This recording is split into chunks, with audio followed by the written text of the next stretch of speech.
नमस्कार दोस्तों, स्वागत है आपका टीटी वॉइस स्टोरीज चैनल में। दोस्तों, आज की कहानी है बंटवारा दौलत का। सेठ धनीराम के नाम का डंका पूरे शहर में बजता था। उनके पास अपने नाम के अनुरूप अपार दौलत थी। नकद पैसे और बैंक बैलेंस की तो कोई गिनती ही नहीं थी। उनकी गिनती न केवल सबसे अमीर व्यापारियों में होती थी, बल्कि उनकी बुलंद आवाज और सख्त अनुशासन के कारण भी लोग उनसे खौफ खाते थे। हालांकि उन्होंने कुछ संपत्ति अपने बेटों के नाम पर कर दी थी ताकि आयकर बचाया जा सके, लेकिन यह भी सत्य था कि कई करोड़ों की दौलत उन्होंने अपने पास ही दबाकर रखी हुई थी। धनीराम के 3 बेटे थे और सबके सब बाल बच्चों वाले थे। समय के साथ परिवार बड़ा होता गया, पोते पोती भी जवान हो चुके थे। धनीराम की उम्र अब 75 साल हो चुकी थी।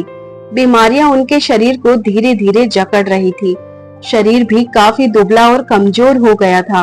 इस उम्र में काम तो वह नहीं कर पाते थे, इसलिए व्यापार चलाने का काम उन्होंने अपने बेटों को ही सौंप रखा था।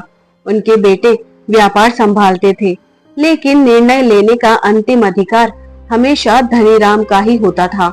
घर पर रहते हुए भी अक्सर वे या तो आराम करते या फिर थोड़ा बहुत टहल लेते। हालांकि शरीर बिल्कुल दुर्बल हो गया था, परंतु इस उम्र में भी उनकी आवाज एकदम बुलंद थी। बीमारियों से ग्रस्त हो चुके थे, परंतु आज तक उन्होंने अपनी जायदाद का बंटवारा नहीं किया था। धनीराम की पत्नी प्रभा देवी घर की स्थितियों को देख समझ चुकी थी।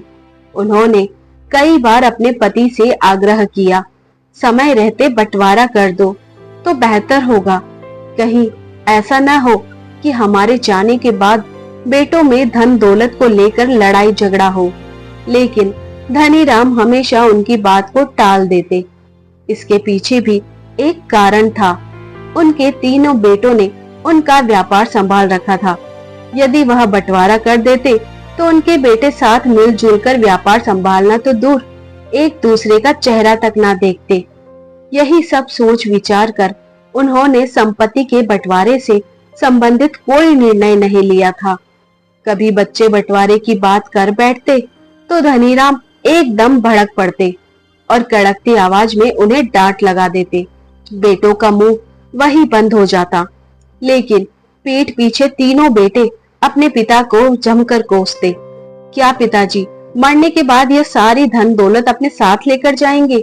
अपने जीते जी बंटवारा कर दे तो ठीक ही है, नहीं तो आपस में लड़ाई झगड़ा होना तय है। 2 वर्ष और बीते तो धनीराम ज्यादा बीमार रहने लगे। उनके शरीर ने अब जवाब देना शुरू कर दिया था। एक दिन आया जब उन्होंने बिस्तर पकड़ लिया। धनीराम को गंभीर हालत में अस्पताल में भर्ती करवाया गया। उसके बाद तो न जाने कितनी बार अस्पताल में एडमिट करवाए गए और कितनी ही बार घर लौटे। बिस्तर पर पड़े धनीराम अब केवल एक छाया मात्र रह गए थे। अंततः वह दिन आ गया जब मौत ने उनके मजबूत इरादों को भी चुनौती दे दी और वो हमेशा के लिए मौत की नींद सो गए। बेचारी प्रभा देवी पर दुखों का पहाड़ टूट पड़ा। रात के 8 बजे जब उन्होंने अंतिम सांस ली तो उस समय उनकी पत्नी प्रभा देवी उनके साथ थी। रात्रि के ही समय उनके मृत शरीर को घर लेकर आया गया। सभी रिश्तेदारों को संदेश भिजवाया गया कि अंतिम संस्कार अगले दिन 11 बजे किया जाएगा। धनीराम के 2 बेटे पंकज और प्रवीण उस समय घर पर थे, जबकि तीसरा बेटा प्रेम व्यापार के सिलसिले में दूसरे शहर गया हुआ था। जैसे ही उसे अपने पिता की मृत्यु का समाचार मिला तो उसने कहा कि अंतिम संस्कार उसके आने के बाद ही किया जाए। उसने अगले दिन सुबह सुबह ही फ्लाइट पकड़ी और 10 बजे वह घर पहुंच गया।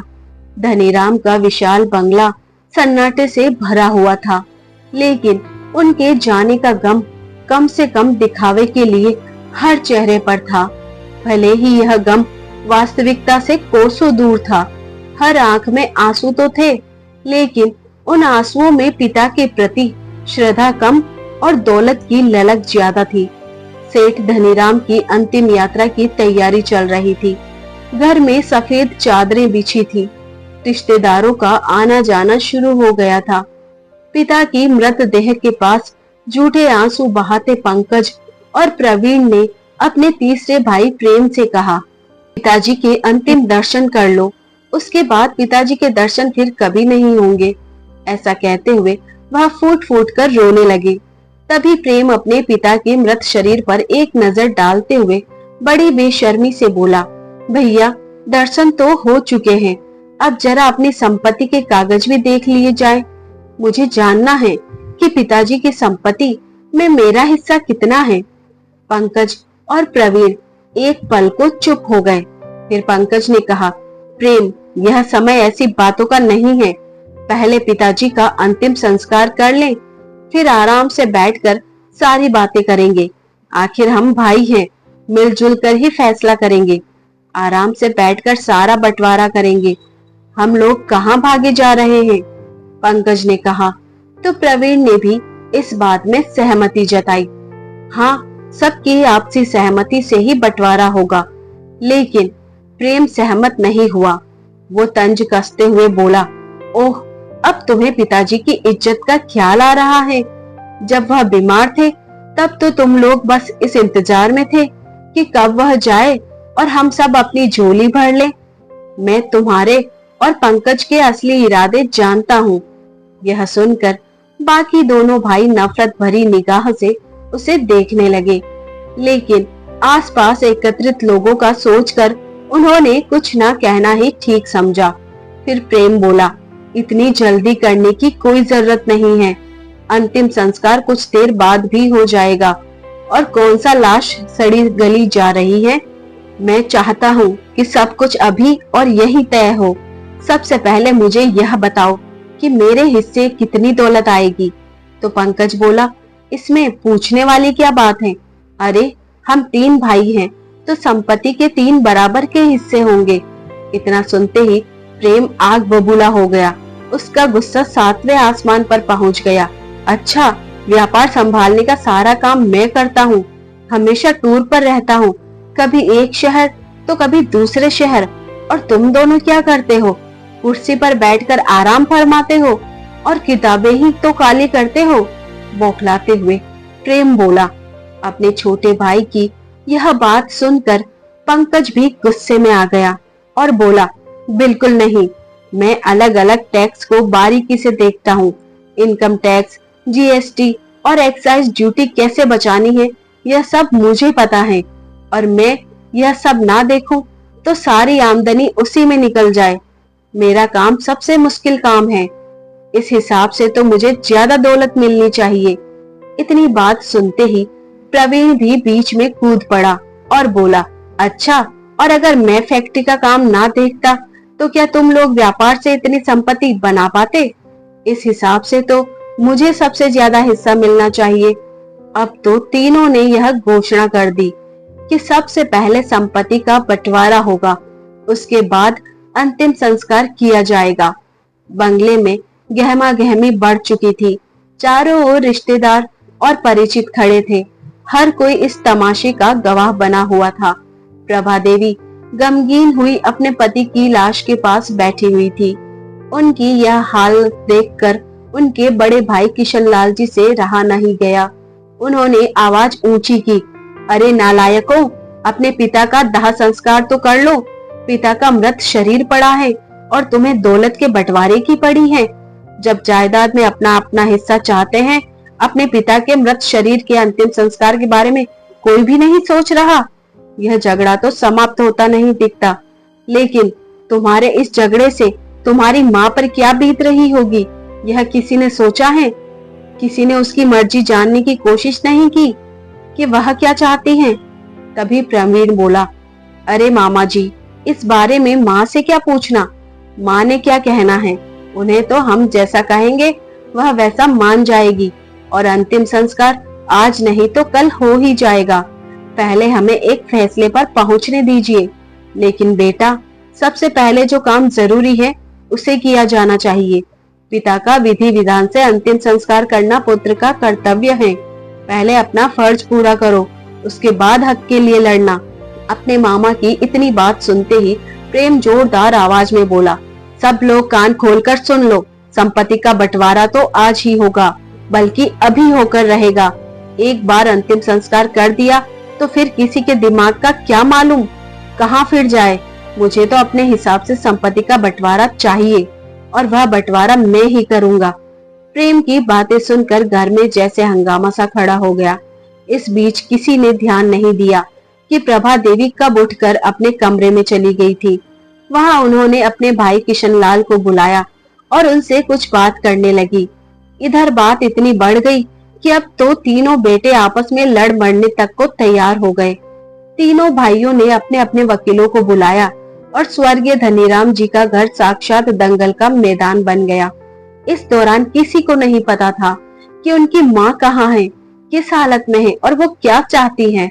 इधर अर्थी को शमशान ले जाने में देर होते देख वहीं एकत्रित हुए उनके कुछ रिश्तेदार चिंता में पड़ गए। उन्होंने कई बार दखल देने की कोशिश की, लेकिन किसी ने उनकी एक न सुनी। लेकिन बेटे और बहुएं अभी तक आपस में उलझे हुए थे। बंटवारे की समस्या का कोई समाधान नहीं निकल रहा था। देखते ही देखते शाम हो गई। धनीराम की अर्थी अब भी उठने की प्रतीक्षा में थी। तभी एक गाड़ी उनके घर के बाहर आकर रुकी और कुछ लोग धनीराम जी की डेड बॉडी को उठाकर ले जाने लगे। यह देखकर सब लोग हैरान रह गए। अरे अरे, कौन है आप लोग और यह कहाँ लेकर जा रहे हैं पिताजी के मृत शरीर को? प्रेम बोला तो उसी समय किशनलाल जी अपनी बहन के कमरे से बाहर आए और बोले, खबरदार, कोई इन्हें नहीं रोकेगा। यह सरकारी अस्पताल के कर्मचारी हैं। इन्हें तुम्हारी माँ ने बुलाया है। यह सुनकर तीनों भाई अपने मामा की ओर हैरानी से देखने लगे तो किशनलाल जी बोले, इसमें इतनी हैरानी वाली क्या बात है? तुम लोगों ने अपना फर्ज नहीं समझा तो तुम्हारी माँ ने अपने पति के मृत शरीर को अस्पताल को दान में देने का फैसला कर लिया है, क्योंकि वह नहीं चाहती कि तुम जैसी नालायक औलाद के हाथों यह अंतिम संस्कार हो। और तो और, जिस धन दौलत के लिए तुम लोगों ने अपनी सारी लाज शर्म बेच खाई, उस दौलत का फैसला भी तुम्हारी माँ कर चुकी है। इतना सुनते ही तीनों बेटों के पैरों तले जमीन खिसक गई। तीनों अपनी पत्नियों के साथ तुरंत दौड़े दौड़े अपनी माँ के कमरे में आए। आप ऐसा कैसे कर सकती हैं माँ? हमसे पूछे बिना आपने पिताजी के मृत शरीर को अस्पताल में दान देने का फैसला कैसे कर लिया? पंकज ने गुस्से से कहा तो प्रेम भी आग बबूला होते हुए बोला, और तो और, सारी धन दौलत के बारे में भी आपने ही फैसला ले लिया। हमें भी तो बताइए, आखिर करना क्या चाहती हैं आप? बेटे बोलते जा रहे थे, जबकि उनकी माँ बिना पलक झपकाए छत की ओर निहारती जा रही थी। तभी बड़े बेटे पंकज को कुछ शक हुआ। माँ को हैरानी से देखता हुआ जैसे ही वह अपनी माँ के नजदीक गया और उन्हें हिलाया, तो उसी समय उनकी गर्दन एक तरफ लुढ़क गई। प्रभा देवी भी इस क्रूर दुनिया से सदा के लिए रुखसत हो गई।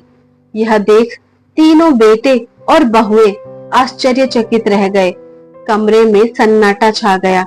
तीनों बेटों और बहुओं के चेहरे पर हवाइयां उड़ रही थी। उसी समय पंकज की नजर माँ के पास रखे एक कागज पर गई, जिस पर प्रभा देवी ने अपने हाथों से कुछ लिखा हुआ था। पंकज ने पत्र पढ़ना आरंभ किया। अपने जिन बेटों के लिए एक पिता ने अपनी पूरी जिंदगी न्योछावर कर दी, दिन रात एक करते हुए जी तोड़ मेहनत करके धन दौलत इकट्ठी की, आज उसी पिता की लाश घर के आंगन में पड़ी हुई अंतिम संस्कार का इंतजार कर रही है। इससे ज्यादा लानत की बात तुम लोगों के लिए और क्या हो सकती है? तुम लोगों को इतने लाड़ प्यार से पाल पोस कर बड़ा करते हुए मैंने और तुम्हारे पिताजी ने कभी भी नहीं सोचा था कि आगे चलकर तुम हम लोगों का ये हश्र करोगे। अच्छा ही हुआ जो तुमने अपने पिता का अंतिम संस्कार नहीं किया। मैं प्रभा देवी आज तुम लोगों से तुम्हारे माता पिता के अंतिम संस्कार का हक छीनती हूँ। तुम जैसी लालची और नालायक औलाद के हाथों अंतिम संस्कार से अच्छा है कि ये शरीर किसी के काम आ जाए और मरते मरते भी किसी को जीवन दान दे जाए। और रही बात धन दौलत की, तो जिस दौलत के लिए तुमने अपने मृत पिता के प्रति अपना फर्ज भुला दिया, जिस दौलत के लिए तुम लोगों ने अपने पिता की लाश के सामने इतना हंगामा किया, उस पर कानूनन अब मेरा हक था और अपने उसी अधिकार का प्रयोग करते हुए वह दौलत मैंने इस शहर के सभी वृद्ध आश्रमों और अनाथ आश्रमों में दान कर दी है। आज सारा पैसा मेरे और तुम्हारे पिताजी के ज्वाइंट बैंक अकाउंट से ट्रांसफर हो चुका है और दान दिया जा चुका है। अब तुम लोगों के पास न पिता का अंतिम संस्कार करने का हक बचा है, न उनकी मेहनत की कमाई पर अधिकार। पत्र पढ़कर तीनों बेटों और बहुओं की आंखें फटी की फटी रह गई। सब के सब जमीन पर बैठकर अपना सिर पकड़कर फूट फूट कर रोने लगे। उनके पास ना तो माँ बाप का सहारा था और न ही दौलत। रिश्तेदारों ने मुंह फेर लिया और घर की दीवारें उनके विलाप से गूंजने लगी। थोड़ी ही देर में अस्पताल से एक अन्य एम्बुलेंस आई और प्रभा देवी के मृत शरीर को भी अस्पताल ले गई। धनीराम और प्रभा देवी दोनों ही इस दुनिया से चले गए, लेकिन जाते जाते अपनी संतान को जीवन का सबसे कड़वा और बड़ा सबक सिखा गए। संपत्ति के नाम पर बिखरे इस परिवार के पास अब पछतावे के आंसुओं के सिवा कुछ भी नहीं बचा था। तो दोस्तों, ये थी हमारी आज की कहानी। ऐसी ही और कहानियों के लिए बने रहिए हमारे साथ। अपना प्यार और सपोर्ट दीजिए, वीडियो को शेयर कीजिए। चैनल पर नए हैं तो सब्सक्राइब करना ना भूले। मिलते हैं नई कहानी के साथ। Thanks for watching.